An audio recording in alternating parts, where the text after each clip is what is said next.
pesos. So, sa international din po natin yan sa Philippines, Rotary International, no? Tapos yung District Governor Fund, doon din po yan, sa distrito binabayaran. That's 550 pesos per every Rotarian. So, yung i-rate natin or yung every year, every Rotarian, ito po ay malaking inisyatibo at tuloy-tuloy na ito na ginagawa natin every year ng Rotary Club of Downtown Calapan. Kaya tuloy-tuloy na rin natin itong ginagawa. Magkano yun? 2,500 po. Punta na naman yun doon sa Rotary International.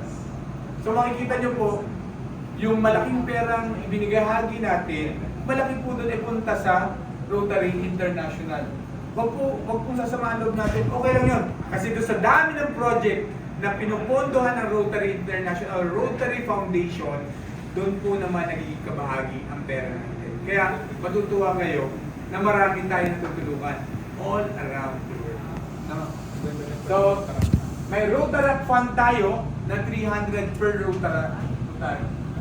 Tapos, club utilities, yung pambayad po natin sa club natin yung natitira. Makikita po natin, pag inad natin yan, almost 70% siguro nasa Rotary International, maliit na po yung natira sa atin. Kaya po, yung natitira, pambayad dito sa ating kuryente, sa tubig natin, sa maglilinis ng ating Rotary Center, and more, no, na pinagkakabalahan natin. So, activities and project, yung matitira po doon, siguro sa 10,000, may matitira siguro mga 1,500, doon na po natin yung divided by sa mga future activities na meron tayo.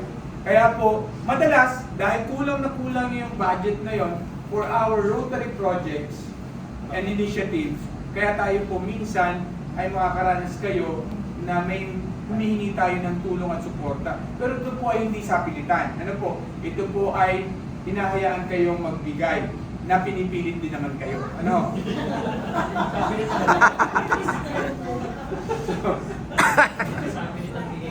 Sapilit ay magandang word.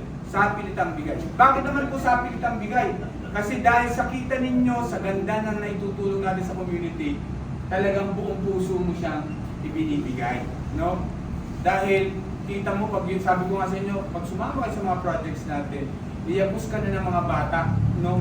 Niyapos ka na ng mga mangyan, niyapos ka na ng tuwan-tuwa ka kasi ang daming palang pwedeng magawa sa liit na ikinontribute mo, pero malaki pala yung blessing na ibibigay natin sa iba. Ano po? So, next. Ito po yung ating theme for this year. Although sabi nila walang team, pero may team pa rin, no? Ang team natin ay Create Lasting Impact. And that is for Rotary year 2026 to 2027. So every year, nagkakameron ng change of leadership, nagkakaroon din ng change of team, no? So lagi